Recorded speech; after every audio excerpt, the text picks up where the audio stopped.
chaîne qui vous édifie. Dans la vie, ne cessons jamais de faire le bien. Bible le dit aussi longtemps que nous le pouvons encore. Tout ça là qu'a toujours bolamo. Po bolamo ata yo ekofuta o lelote mais kokiko kango la otango mosus na likamo ezalaki ko ela o lelote. Moi qui vous parle papa, soki nazalaka un professeur aventurier, mais je vous dis que ba cheke balinga ki ba bomangai avant-hier wana boye bien ngote. Vous ne le savez pas. Ngana se retrouver na ba aire tardive na niveau ya grand marché Zando. Tellement que ça qui est tardive, transport pe namboko ekoma lokola na ebité diama. Na moni groupe ya ba individu moko, ba jeune gens na ba milangi na ba machette bazala ki au nombre d'une vingtaine. Nathalie baye liboso nanga balobi papa, en tout cas pesa biso mbongo, pesa biso téléphone. Soko ko pesa biso ngote to ko kata o loboko kaka sikoyo. Nathalie likolo Nathalie na se maye le silingai. Na motema na bandi ko intercéder. Tango na bandi ko intercéder bango kuna déjà mususu baye moko azwaki déjà saki nanga yo na linga kotambola. Il n'y a rien de spécial ici. Kaka ba papier, un véritable fonctionnaire de l'État. Et alors, tango aya azwi saki na poisana mona moko parmi bango aya bimia botoli moninga ne saki. Alobi oya komeka ko pousa na kaka sala mabe e ko koma likamo na ngana ye. Oh, na baluki Nathalie. Mais ndenge nini oyo pe shege akomi lisusu kokotela ngai pona kobalukela baninga na ye. Tala papa tika na yebisa biso eloko moko. Oyebi likambo esalemaki avant na continuer message oyo na ekolusu. Tala Kristo akutani na babomi mibale, les deux brigands. Moko na loboko ne a mwasi, mosusu na loboko ya mobali. Tala papa.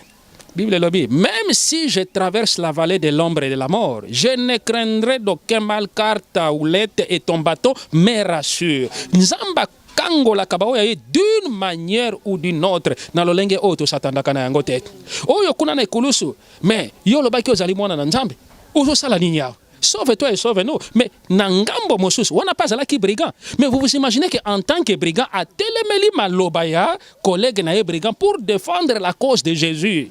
Ndenge mokonangai. Tangu ndeko ya bimi a botoli ndeko na eshege saki a pusani penenangai. Allez papa ebinga, nabi na ebiote. Papa, je fais 20 ans dans l'enseignement. Or Kazali, moi, na mokongai na tangi, ça fait plus de 15 ans. Et c'est bien elle qui a acheté les uniformes, qui a acheté toutes ces choses ici. C'est bien elle qui a acheté les souliers, les ketchs. Alors quel est le message que tu peux dire à maman? On est à Mambiani. Merci beaucoup maman pour acheter les stylos et les habits et les boîtes géométriques et les cahiers. Et les cartables. Merci beaucoup. Merci. D'accord, merci. Que Dieu te bénisse. Merci, que Dieu vous bénisse beaucoup. Amen. Et kaka. Kaka ni sawa? Benzako watoto ndio walisema wakuzie hivi vyenye utasomesha. Unabambia nini? Merci. Wenjo nani? Uko mkantieme? Uko somo la ngapi? Premiere. Sawa. Merci na wewe. Mungu akubariki. Tuko naombea mama si vile.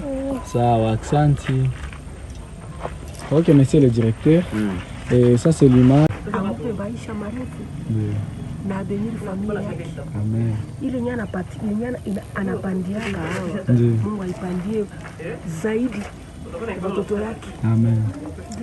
Amen. Mungu awabariki. Na yule mlisindikiza Mungu awabariki. Amen maman. Asante sana. Alors nous allons voir la totalité des choses que nous avons envoyées. Ici ce sont des crayons, il y a des lattes, il y a aussi des cahiers de calligraphie, il y a des boîtes, il y a des crayons, il y a des chaussettes, il y a des cahiers. Ici aussi, ce sont les cartons, les deux cartons de tout là. HP Media, la chaîne qui vous édifie.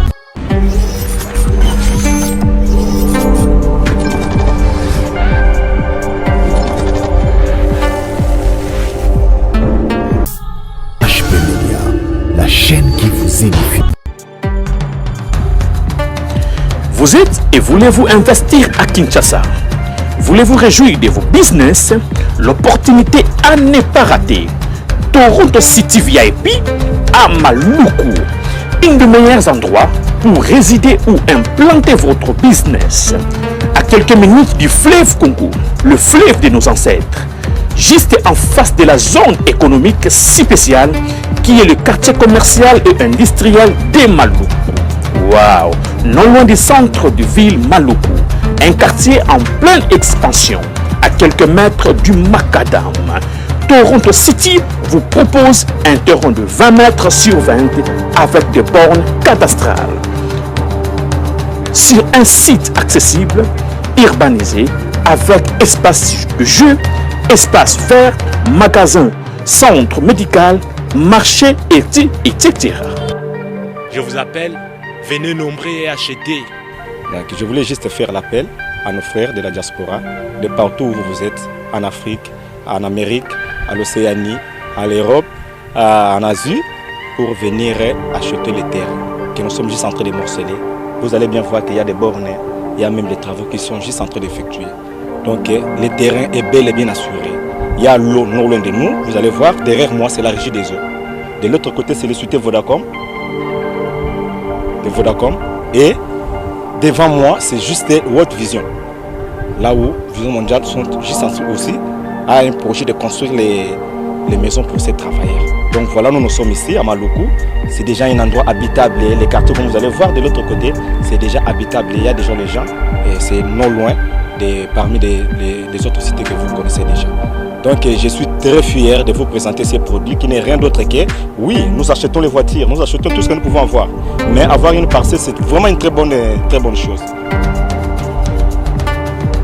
Pour tout contact, contactez Willy Mafuta au +1 90 57 30 15 40.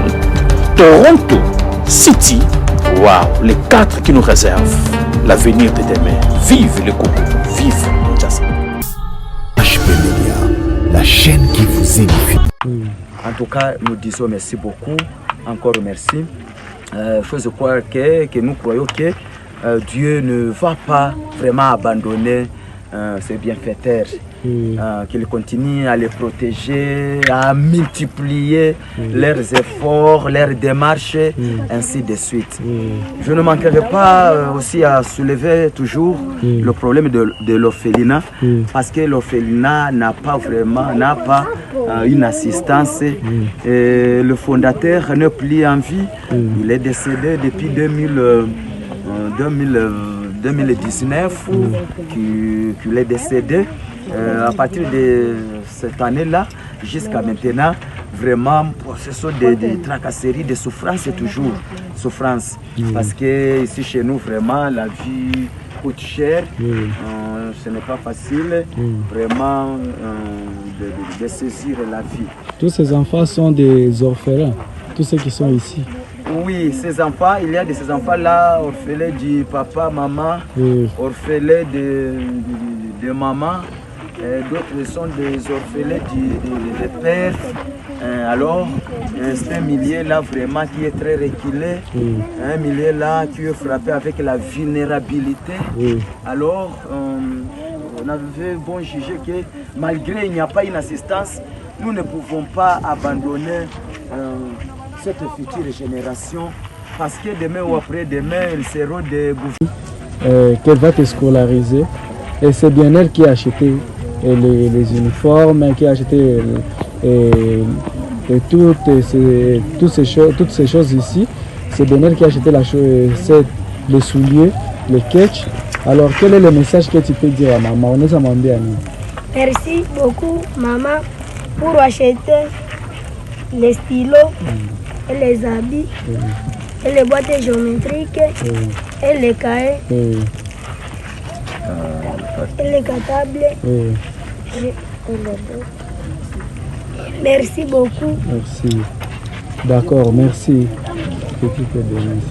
Merci, que Dieu vous bénisse beaucoup. Amen. Et kaka. Kaka ni sawa? Benzako watoto ndio walisema wakuzie hivi vyenye utasomesha. Unabambia nini? Merci. Wenjo nani? Uko mkantieme? Uko somo la ngapi? Premiere. Sawa, merci na wewe. Mungu akubariki. Tuko naombea mama civile. Sawa, asante. Ok, monsieur le directeur. Et ça, c'est l'image des enfants, d'autres enfants qui iront bientôt à l'école, mais qui n'ont pas encore d'assistance. Mais quand le message va arriver, le cœur touché, et Dieu ne manquera pas de réponse. Je dis, je vous remercie. Moi, c'est Alex. Toujours, je suis l'envoyé de Papa Jonathan. Merci beaucoup. Bonjour, Papa Directeur. Oui, bonjour. Aujourd'hui, nous sommes dimanche. Moi, c'est Alex. J'ai été envoyé pour vous remettre quelque chose pour nos deux enfants concernant la rentrée scolaire. C'est une maman qui ne vit pas dans notre pays, elle est à l'étranger. Elle a dit, elle se préoccupe trop de la situation de nos enfants. Alors, elle m'a dit de chercher un enfant de militaire, le militaire qui a été tué au front. Bon, nous compatissons avec la famille, nous ne sommes pas contents, car la situation est très grave dans notre pays, mais cela prouve l'amour que nos compatriotes ont envers notre pays. Cette maman a dit qu'elle va s'occuper de notre enfant là à côté de vous. Elle a dit qu'elle va payer tout ce qui concerne. Elle a acheté d'abord les outils scolaires. Elle nous a promis qu'elle va payer tous les frais scolaires. Elle a voulu commencer par qu'elle paie d'abord et puis elle va continuer. Vraiment, quel est le message que vous pouvez apporter à notre maman et quelles sont les choses que vous avez réussi? Et de ma part, moi c'est Alex, et on m'a envoyé dans la main de Papa Jonathan à Kinshasa. C'est bien lui qui m'a envoyé ici. Ici nous sommes à Saki, à Mouba. Le financement et le travail que vous faites, c'est un bénévolat. Alors quel est le message que vous pouvez donner à nos mamans, à nos papas, à nos enfants, aussi à nos frères et sœurs qui seront touchés par cette vidéo? Comme ce que vous venez de dire, en tout cas, nous vivons par la foi. C'est par la foi. Quand Dieu touche quelques bénéfices, quelques volontaires, c'est ce moment-là où vraiment, s'ils peuvent faire quelques gestes, tels que d'autres viennent de faire ces gestes, et c'est comme ça que le centre démarre. Alors, vraiment, comme une grande recommandation est qu'ils se mettent vraiment, je peux dire, aux démarches pour mener les démarches concernant vraiment notre orphelinat. S'ils peuvent décrocher un financement, ça sera un atout vraiment pour l'orphelinat. Nous aussi, nous sommes là, en tout cas c'est bénévole, nous travaillons bénévolement, mais ce que nous croyons est que Dieu est là et ne va pas nous abandonner. Il sait ce qu'il va faire lui-même à travers nos volontaires, comme ceux qui ont déjà commencé à faire ces gestes dans notre orphelinat. Merci beaucoup, monsieur le directeur. Votre message, j'espère que le message arrive. Elle s'est souciée trop de vous. Vous êtes enfant, votre papa est mort à cause de notre pays, mais nous sommes tous tes frères. Tous les Congos, nous sommes tes frères. Il ne faut pas t'inquiéter trop. Tu n'es pas seul, tu es avec des frères. Alors cette maman a dit qu'elle va te scolariser. Et c'est bien elle qui a acheté les uniformes, qui a acheté toutes ces choses ici. C'est bien elle qui a acheté les souliers, les ketchs. Alors quel est le message que tu peux dire à maman? On est à demander à nous. Merci beaucoup, maman, pour acheter les stylos, et les habits, et les boîtes géométriques, et les cahiers, et les cartables. Merci beaucoup. Merci. D'accord, merci. Que Dieu te bénisse. Merci, que Dieu vous bénisse beaucoup. Amen. Et kaka. Kaka ni sawa? Benzako watoto ndio walisema wakuzie hivi vyenye utasomesha. Unabambia nini? Merci. Wenjo nani? Uko mkantieme? Uko somo la ngapi? Premiere. Sawa. Merci na wewe. Mungu akubariki. Tuko naombea mama si vile? Sawa, asante. Ok, monsieur le directeur. Et ça c'est l'image. Maisha marefu na avenir familia yake. Amen. Ile nyana anapandiaka hawa. Mungu aipandie zaidi watoto yake. Amen. Amen. Mungu awabariki. Na yule mlisindikiza, Mungu awabariki. Amen, maman. Accent ça. Alors nous allons voir la totalité des choses que nous avons envoyées. Ici ce sont des crayons, il y a des lattes, il y a aussi des cahiers de calligraphie, il y a des boîtes, il y a des crayons, il y a des chaussettes, il y a des cahiers. Ici aussi, ce sont les cartons, les deux cartons de cahiers, il y a des souliers. Les enfants sont en train de choisir chacun selon sa mesure. Alors, ici, je rappelle encore que c'est l'échantillon des enfants. C'était au nombre de 15, mais ici on a une affaire de 6 à 7 enfants. Donc prochainement, je crois le soir, notre directeur va nous faire les rapports et je crois que le message sera bel et bien passé. Vraiment, c'est la preuve que nous avons été là, Papa Jonathan. Merci pour tout ce que vous continuez à faire pour ces enfants. Le grand message que je viens de comprendre dans tout ça est que ils viennent de dire merci beaucoup, que Dieu vous bénisse et que Dieu bénisse ceux qui continuent à vous accompagner dans votre mission. Je dis, moi c'est Alex, c'est votre accompagnateur. Que Dieu vous bénisse, Papa Jonathan. Amen. Ça j'arrivera et Dieu ne vous laissera jamais tomber. Tous ces enfants, je crois que les 5, tous ces enfants iront à l'école et tous ils seront vêtus en bleu et blanc comme les autres enfants. Car nous méritons tous d'être au même pied d'égalité que tous les enfants du monde. Je ne cesserai jamais de prier pour vous. Et quand il y a une chose, moi je serai toujours là, j'amènerai ça.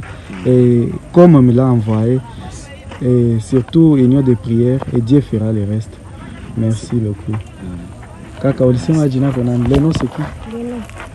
Eshua Bahati Blaise. Eshua Bahati Blaise. Le nom s'appelle Eshua Bahati Blaise. Eshua Bahati Blaise. Tu fais quelle classe? 6e année. 6e année primaire. Oui. Alors, tu es enfant d'un militaire? Oui. Okay, le papa était mort au front? Oui. Ok. Alors, et une maman, à travers Papa Jonathan, elle a dit que elle se souciait trop de vous. Vous êtes enfant, votre papa est mort à cause de notre pays, mais nous sommes tous tes frères. Tous les Congos, nous sommes tes frères.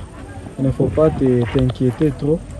Tu n'es pas seul, tu es avec des frères. Alors cette maman a dit qu'elle va te scolariser. Et c'est bien elle qui a acheté les uniformes, qui a acheté toutes ces choses. Et l'orphelinat Betsaïda. Vous pouvez nous dire quoi, monsieur le directeur?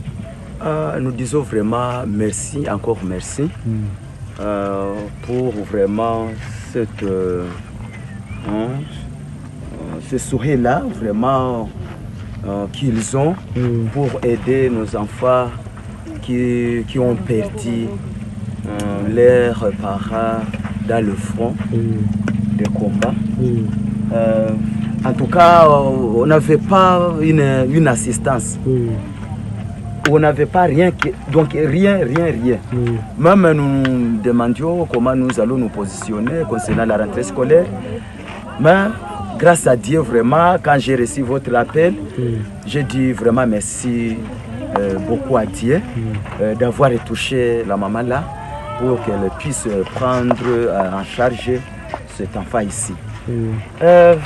Je viens de recevoir un lot de cahiers, demi-brio, le brio, les kasuku, je vois le dessin, calligraphie, la boîte géométrique, les crayons, une boîte de stylos, il y a aussi des tailles crayons, mais aussi nous voyons un cartable. J'ai reçu une avance de $20 sur les frais là qu'on a budgétisés. Parce que demain ou après-demain, ils seront des gouverneurs, ils seront des prêtres, des enseignants, ainsi de suite. C'est pour cela, vraiment, c'est ça notre recommandation, qu'ils continuent à faire des démarches, hein, même pour l'orphelinat, ça fera vraiment un atout, même ça fera plaisir même auprès de Dieu, vraiment. Est-ce que vous avez encore d'autres cas pour les enfants des militaires qui ont perdu leur vie en défendant notre nation? Oui, j'ai encore d'autres qui sont vraiment, qui ont de ce problème-là. Ils sont toujours ici. Et comment est-ce que vous venez de nous dire que vous n'avez rien jusque-là, pas de financement, le fondateur est déjà mort. Alors, comment vous mijotez commencer l'année? Et l'année qui commence ici, d'ici le 5 septembre, nous commençons l'année. Alors, nous voyons ici, il y a beaucoup d'enfants. Alors que vous dites que vous n'avez rien. Et ce sont que quelques familles qui viennent pour visiter un ou deux enfants. Et or ici, je vois, il y a beaucoup d'enfants. Nous voyons beaucoup d'enfants. Vous avez dit 60 enfants. Alors, qu'est-ce que vous allez faire avec ces enfants alors que ces 5, tous ces enfants doivent aller, malgré la gratuité? Il y a aussi les uniformes, des cahiers. Vous aussi, vous êtes déjà sacrifié pour eux. HP Media, la chaîne qui vous édifie.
La chaîne qui vous édifie.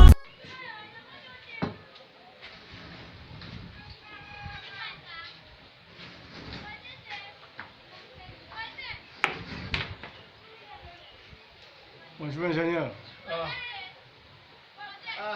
Si la position est en train de nous faire une étape pour nous faire les examens. Bon, l'étape pour nous ça va faire de façon qui permet de nous sauver. Pour que va marcher bon. On doit petit temps là. Ouais. On a calana. Que va va va on va marcher bon. Eh, de la cali pour vous.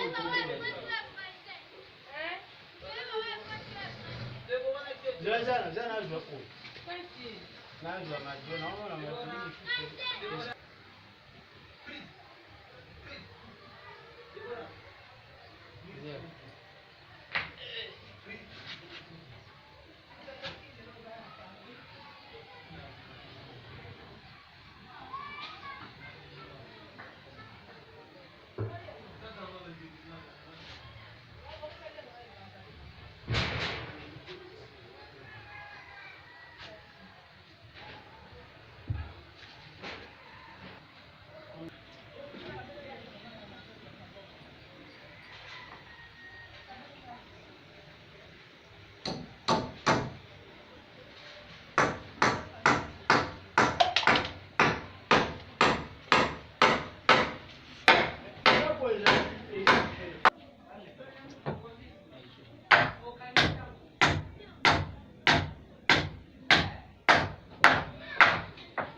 Lino! RTL a joué une sous-sort. On est en garage. Ami en garage. Hein? Oh, il est dans la maison, mais. Ndiama. Non, bien maintenant. C'est moi, hein?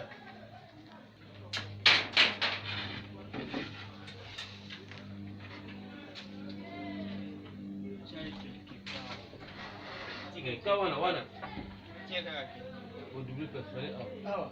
Transfert les arbres. Transfert les arbres. Ah. Qu'est-ce que c'est? Modifier. C'est il faut. Bon, oi. Tiens, la pièce. Wow. Bon. Je vais marcher. On est bakilisa qui est dans la place. Il y a qui t'a voulu.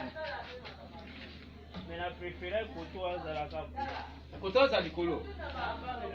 Ah, moi, c'est ça.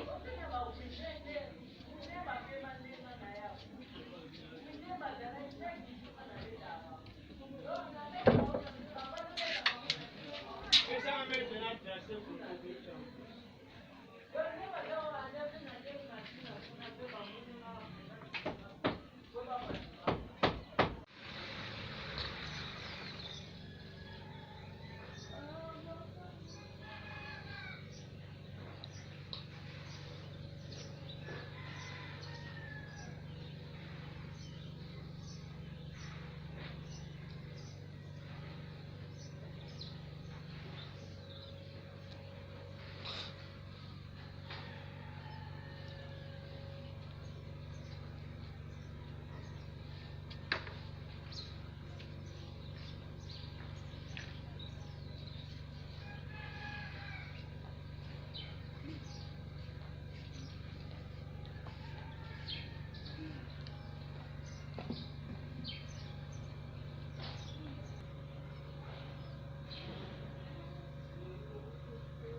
osala efa nanga eza moke kasi oyo bokosalela nsima papa nzambe apambola bino bana na bino bakopambwa mana bono nango bino batata na bango bosali ngai naza na bango naboti bango naza yini eza kaka mwana moto ayokela mama boka yini naza na mpona kosala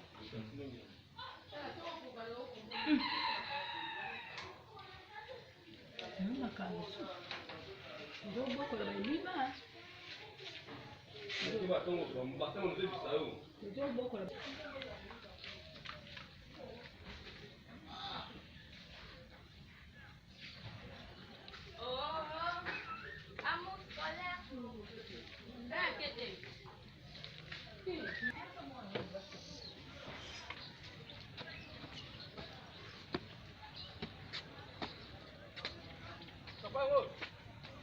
Ok.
frères et sœurs dans le Seigneur, nous sommes encore chez Maman Marie pour lui rendre visite par rapport à ce qui s'est passé, la manière dont les travaux se sont passés. Et c'est ça qu'aujourd'hui, par la grâce du Seigneur, c'est là qui nous a permis à ce que nous puissions nous repasser encore pour s'entretenir avec la maman. De toutes les façons, nous voulons commencer par la prière parce que nous avons l'habitude de commencer toujours par la prière. Merci, nous allons prier au nom de Jésus-Christ. Seigneur Jésus, tolobi merci et pas ina yo nzambe malamu parce que yondo pesi biso pema biso banso na Maman Marie na bandeko nyonso tozana bango na kati na oyesika tozwi pema uta na bolingo mpe mawa na yo parce que ba mosusu lelo bazwami na ba cimetière na ba morgue na ba hôpitaux nkolo toleki bango neloko moko te mais nkolo yo sale biso ngolu wana yango tolobi merci.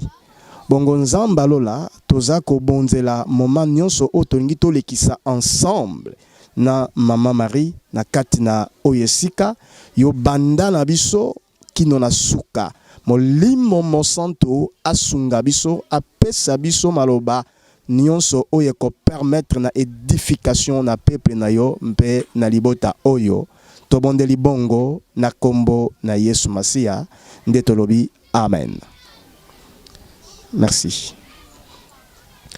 Bon, na kanisi to zwami tozali na prophète Jonathan azali na droite na ngai bongo nalingi ko pesa ye micro pona aloba na tina na mobembo na biso toye kati na oyesika penda association biso tina na yango naza ko passer prophète Jonathan micro.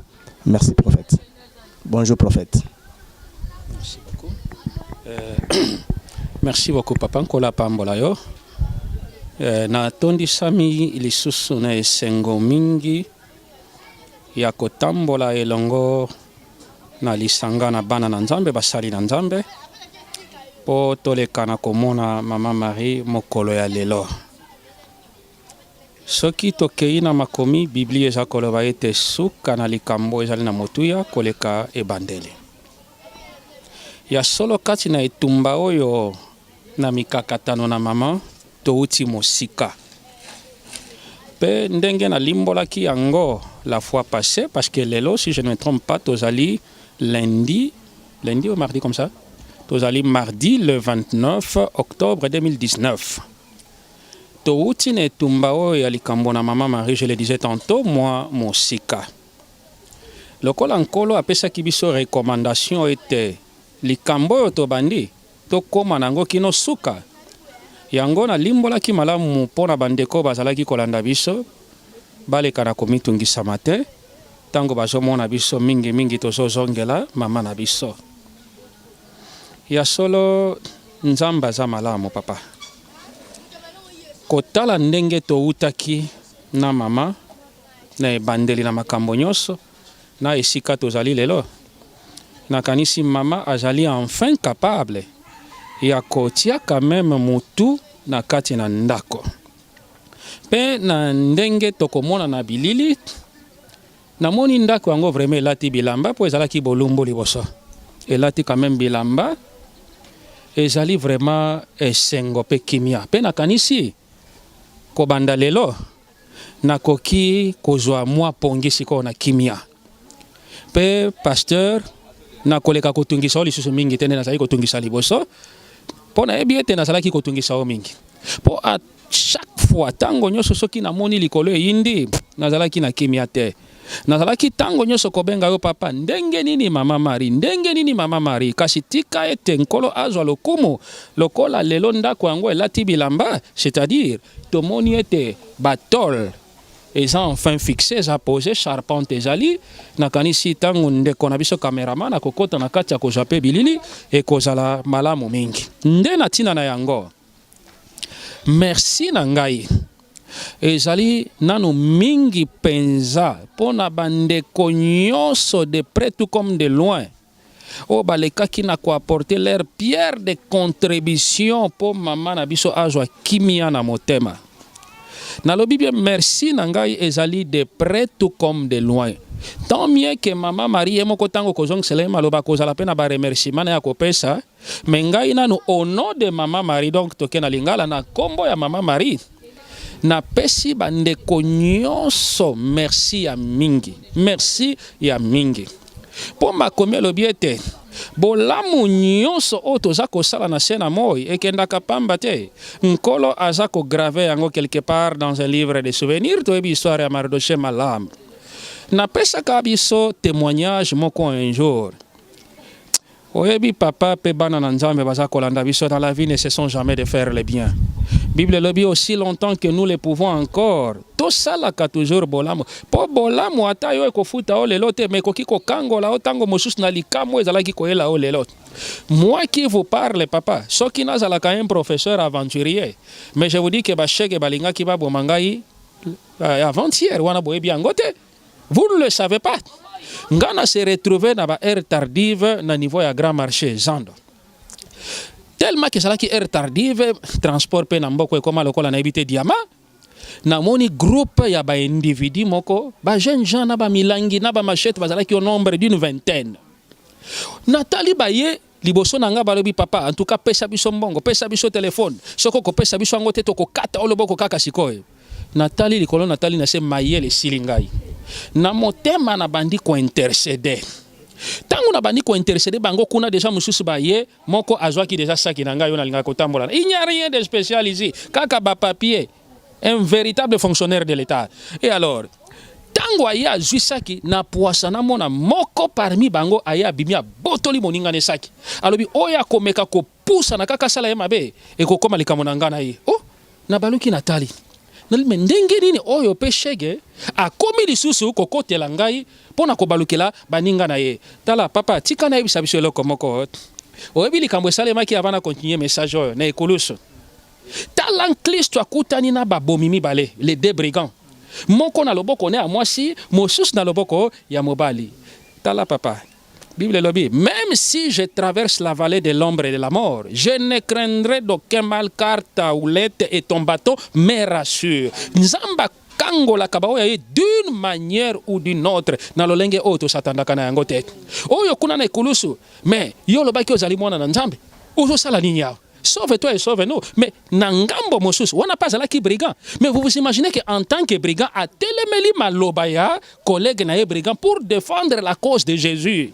Ndenge mokonangai. Tango ndeko ya bimi a botoli ndeko na eshege saki a pusani penenangai. Allez papa ebinga, nabi na ebiote. Papa, je fais 20 ans dans l'enseignement. Or kazali mwana mokongai na tangi ça fait plus de 15 ans. Na ye bakaye lisusu te mais ye ayebi ngai correctement tala ndenge nzamba permeta ki circonstance wana. Voilà pourquoi soki ngai nazalaka un mauvais professeur po mwana ye moko azopesa c'est un papa nzamba koki kopesa tabanguna na yo monoko po bapambola yo. Nzamba koki ata kopesa ba oyo bazobundisa yo en tout cas monoko po babimisa maloba malamu pona yo. Yango dans la vie ne cessons jamais de faire le bien. Ndeko oyo azopesa ba camarade na bashege témoignage na ngai ngamoko na tikali monoko ko fungwa alobi professeur yekuta yeba kateke na za mosali na nzambe mazoba professeur azalaka tango nyoso kote ya biso na kati ya classe azalaka kote ya biso ko fungola bible azo exhorter biso boye papa obosani nga na lobi limbisa okoli okomi na mandefu soki batali ba ko kanchondo za kolutu na ngai nazo ebo lisusu te mais tala comment est-ce que Dieu m'a épargné nzamba za malamu. Ngai na mama Marie tozali famille moko te.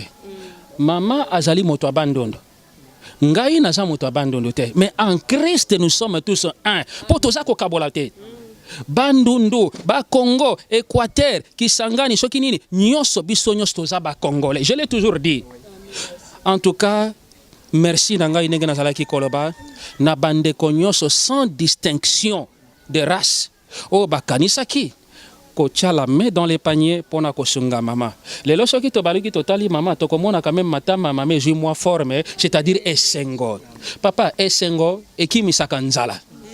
Esengo ekimisaka souci. Esengo ezongisaka mutu elenge. Po soki nga na pesi mbula nanga otali na ngai okoloba ke nakosi yo mezali vérité.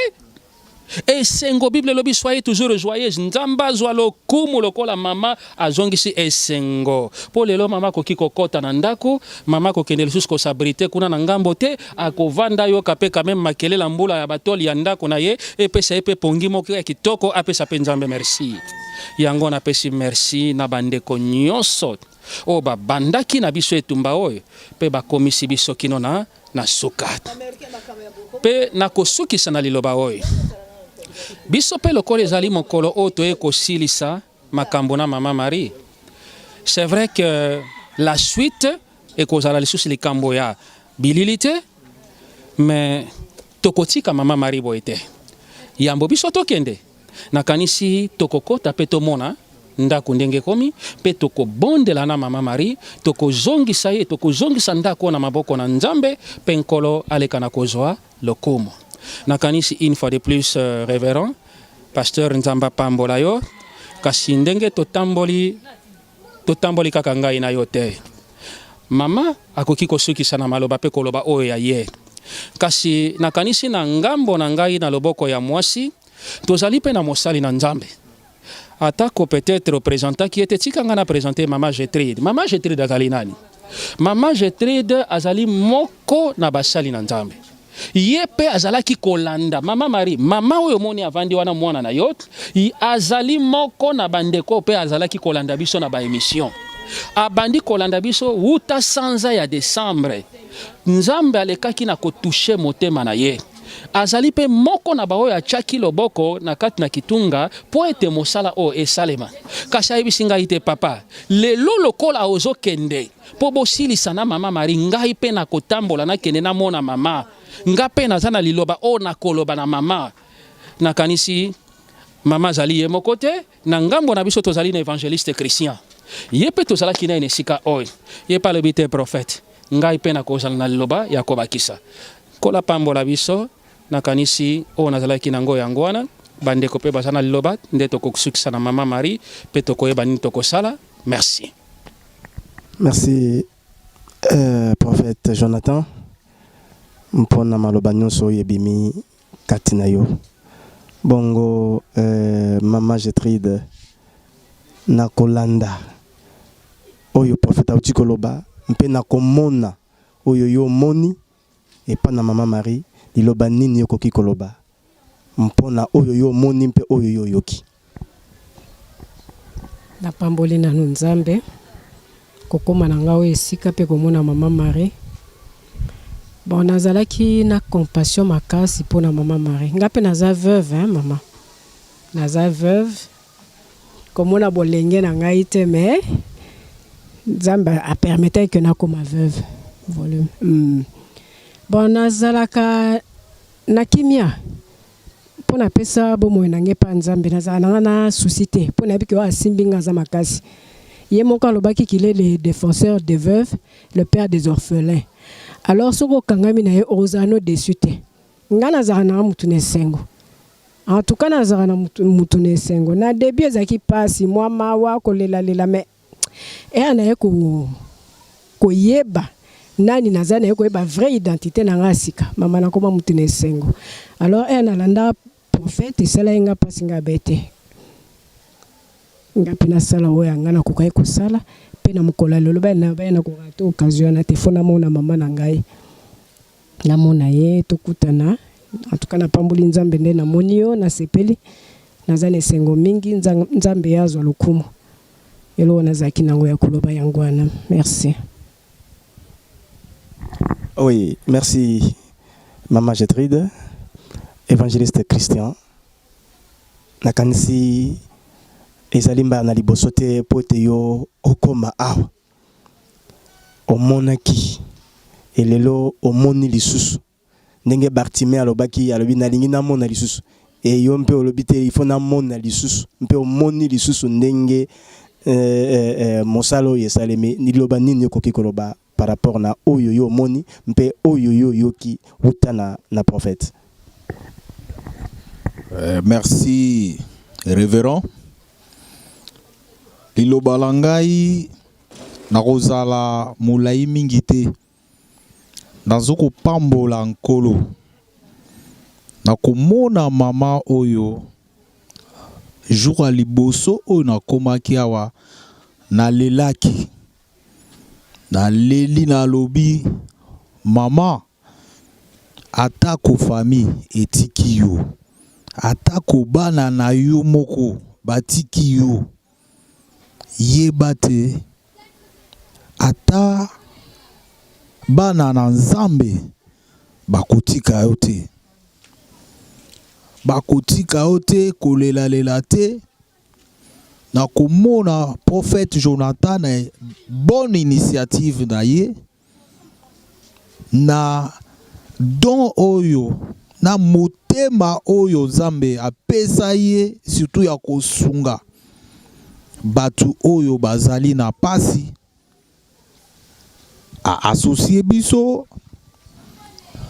toza équipe mobimba koya na ebandeliti na suka boye na kokumisa kaka Nzambe na batu nyonso oyo balandaka biso batikaka biso te bapambola Nzambe apambola bango ba continuer kokanisa musala ya Nzambe et puis ko soutenir baye oyo bazali na pasi.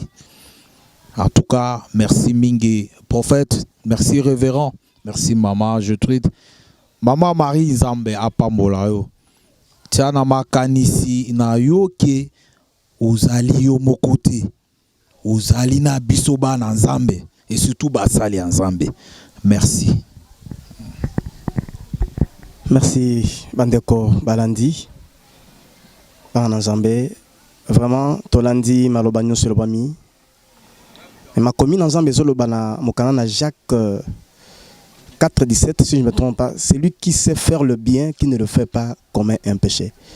Bongo soki ndeko oyebi ko sala likambo moko ya malamu sala yango parce que bolamu et polakate. Yango na Bible azolo na Colossiens 3:23 lobi tout ce que vous faites, faites-le pour la gloire du Seigneur. Tant que ça iloko moko ya malamu sala ngo pona lokumu na Nzambe, pona lokumu na batotek, pona lokumu na Nzambe. Bien-aimé, et Nzambe ayebi pona kofuta na bolamu o to salaka parce que tout se paye ici bas d'abord. Moi j'ajoute d'abord. Donc et pour futami awa malamu futi ozui de futi nango awa naino mpe na lola mpe ozana di futi na yango. Bongo merci prophète Jonathan, merci Mama Gertrude, merci évangéliste Christian. Bongo nakanisi Mama Marie akozanga lilobate yamboto kota nandako to mona exactement ndenge ndako komi Mama Marie liloba nini okoki koloba mpona oyo nyonso esalemi na miso mpe na matoi na yo moko. Merci Mama Marie maloba mboka ya solo na nkuba ya tata Nzambe na sepele makasi na likambo esalemi bipaye na ngai bana na ngai oyo basungi ngai na tol na mabaya na mabende na basete na lisungo basungaki nga avant tour. Vraiment papa Nzambe apambola bino soko bozwaka ya moke Nzambe abakisila bino ya mingi ya solo nga Mama Marie na botaki nga na botaki bana 10 na tiala na bana 9 basi 5 bamibale 4 mais bolamo yo bano basalele nga bantu na Nzambe basalele nga yekutia kopola te Nzambe atalaka ibandela te Nzambe atalaka nde na suka bana babana nga na bien baye kusukisa ngo mpe na bien nazana eloko pesa yote nazongisi mo bele merci bolamo yo salele nga na mbulo na 2019 papa continue kaka bongo muntu nyonso ba komona na bokona na passe na bozangi elambe ezalite eloko li ezalite Nzambe fungole bikuku ya bana na ngayo yo kata ba chaîne minyelo lo batu ya mukira balobaka ete bo pesa ete ye mutabota bino mama wana zando ya solo ba pesa ba kome ebele malanga batanga biso na bakoma kasi ba yiba biso na yango te po to salaka yango te nazali mwana na Nzambe ya solo bana mama na ngana tata nga babota nga bana bo mwana na kota le ngoma ya kosambela na sambela kananga tika nga pesa nga transport kokende ndaka nzambe musika koloba te ozana mbonga tikite kokende te soko opekisi nga ndaka nzambe nakanisi obomi nga na sena kufi na ngai ya solo bana na ngai bana na nzambe esengezala ya makasi na tondisa mana isenga na ndenge na zabo tata mwase na ngai bebezana morke mana isengo nga na moni bana mokolo ya pos bolobi te dimanche tozo ya kobeta batol na kokoki koboya nga na lobi mokolo ya dimanche na lingaka te mosala esalama na lipanga na ngai me nga na lobi nzambe lokola atinde bantu na ye na kotia koboya te mokolo ya dimanche na vana ke na ngai ti butu bana nga baye basungi ngai nazana eloko pesa ote na zongi siyo mbele merci ya ibele obo sale pa na ngai elekela ba mama nyonso isika bino bokene kokuta na passe bosunga bango ndenge bino bosungi ngai kozala mama veve ezali passe ezali mawa otale l'école mobala nga tika kinga na 2007 de 12 na sanza ya mibale ti bana 2007 na kena mboka na ya na sera vana nga na kati ya lepango me na zo mono nga na zo mona nazo mona nga nazo mona nazo yoko nga nazo yoka kasi nga lekola na yeba kinzambe na pesa mo bibala nzambe na ngai oya kela ngai nakotala nga muntu ya muchiri tena zo tala muntu ya muchiri soka akabile nga akokontele nga yango kasi nzambe soka atina bantu na yeba yeko kabila nga boy ekozala esenga makasi nazali so na loba ya ibelete o nzambe apesa nga na mokolo ya lelo papa nzambe akumisama esika mayela nga ikene kusuka ya yonzambe nde ebandila kilelo na sena mone bomengo na sena mone yango na miso esenge ezala ya makasi na kobana koloba na famille na ngai bolana likamba tata nzambe tina so ndenga na landi ndenga bino bokobonga na kasa kina ngolala lebana nzoko nde na sena kote na ndako ya solo nzambe apambola bana na nzambe bagisa ya ibele na mwana na ngai Gertrude azali kuna balabala lukuba mana faire bois na kuzo wapi na sera je mwana nga Gertrude musoso azali nazana yele sus azana faire bois nkobe na Gertrude na tona mi esenge zana ngaya wezanga tango ezanga ngonga ezanga elere ezanga mpe suka asugisi bongo na nkome ya tata. Merci bandeko balingami na kanisi tolandi expression ya joie ya mama Marie vraiment oyo kokaki ko s'exprimer peut-être était tozo mona motema na yete nzambe ndem tozo mona motema na nyesengo za nango mais biso tosaka lecture na oyo tozo mona kati na mama bongo tozo leksa maloba mokie na prophète Jonathan. Peut-être moi ajoute ezali nini kokiko bakisa po tokota na ndako mena ya mama Marie to kota kuna mpe to fanda na ndako wana. Merci beaucoup révérend. Omoni papa suka na mozindo na motema na moto ayebi yango ezali kaka nzambe me na bilembo o nkola azali kotia à disposition na biso tokoki mpe kososola makambo mosusu ya solo nzambe aleka na kozwa lokumu mpo maloba o mama uti koloba ngai nazoconsidéra yango comme étant une prière mama uti nde kosala libondeli mpe moto nyonso atondisami na molimo na nzambe soki alandi maloba nyonso mama alobi en tout cas okososola mozindo na nguya na mabondeli oyo evandi na kati na maloba mama uti kobimisa papa na se na moi toza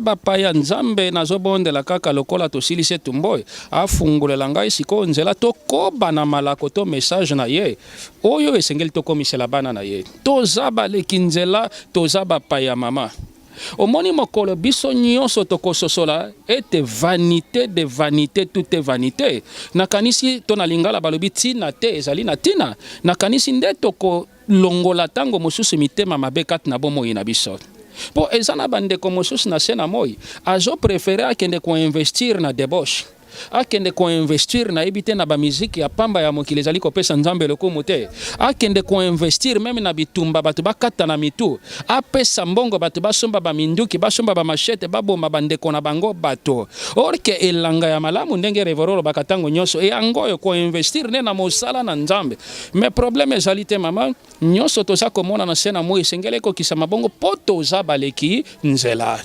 kasi tokangama na nzambe wana po esika na biso ya solo ezali awa te me ezali kuna epai na nkolo po alobaki ete nazonga epai na tata nabongisela bino esika na kosukisa na liloba oyo mama oyebi Yesu Kristo nsima na ye koteya sango malamu ebele na bato bazalaki kolanda ye kasi lokola mwa molili elingaki kokota bayekoli koyebisa ye zongisa bato oyo na bandako na bango po biso toza na eloko ya kopesa bango te baleka na kolia.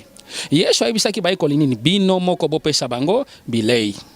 Nakanisi ete toyebi suite ya message wana nini nalingi naloba parla mama ya solo suka na likambo ezali na motuya kasi ngai nakanisi ete tokotika ope boye te biso tozo continue kobondela Nzambe soki Nzambe akosunga biso na ata oya moke ekozala pe malamu topesa mama po aluka kosala activité moko oyo ekoki pe kosunga ye ata koteka makala ata koteka nguba ata koteka fufu ekozala pe malamu mingi mama tokolemba yo te po nkolo atindaki biso epai na yo pamba te pe tozo accomplir mission na biso ndenge atindaki biso tika ete kimia na Nzambe ezala na motema na yo nakanisi tata oyo obungisa papa momoni ke Nzambe apesi yo lisusu bana ebele yo bungisaki moto moko me Nzambe apesi yo lisusu libota monene ndenge alakaki na Abraham ete tu seras le père de la multitude oza na bana mosusu mama bazolanda o butu pe moyo oyebi bango te soko ozalaka na telefone me deja olemba yango mato elingaki esala pasi eri nyonso mama kasi kotya kilo lisusu na motema te biso pe toza na esengo lokolo olobi ete deja okoti na ndako nkolo amona yo apambola oyo ya mingi nde tokosukisa ndenge paster auti koloba na mabondeli na yo elongo en tout cas Nzambe apambola bandeko nyonso na kombo na nkolo Yesu amen.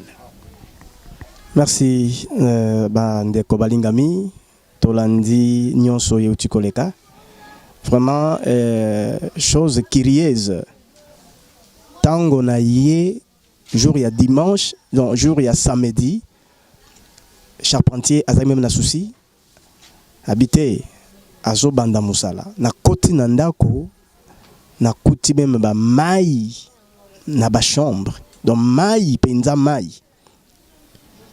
Alors charpentier a bandi musala et le dimanche charpentier azalaki toujours na souci wana habité pasteur vraiment nazo sala malgré nazaka penda choté na sala musala mokola dimanche mais kotala pe lo lenge bambule zo beta prophète abidon nazo sacrifier na profiter na sala yango mpe lelo et curieusement prophète mosala esilaki dimanche bon lundi kaka tol moko parti tikalaki bakatikati bandambo batie et lobby ya lundi butu ya lobby ya lundi toko malelo mbule beti.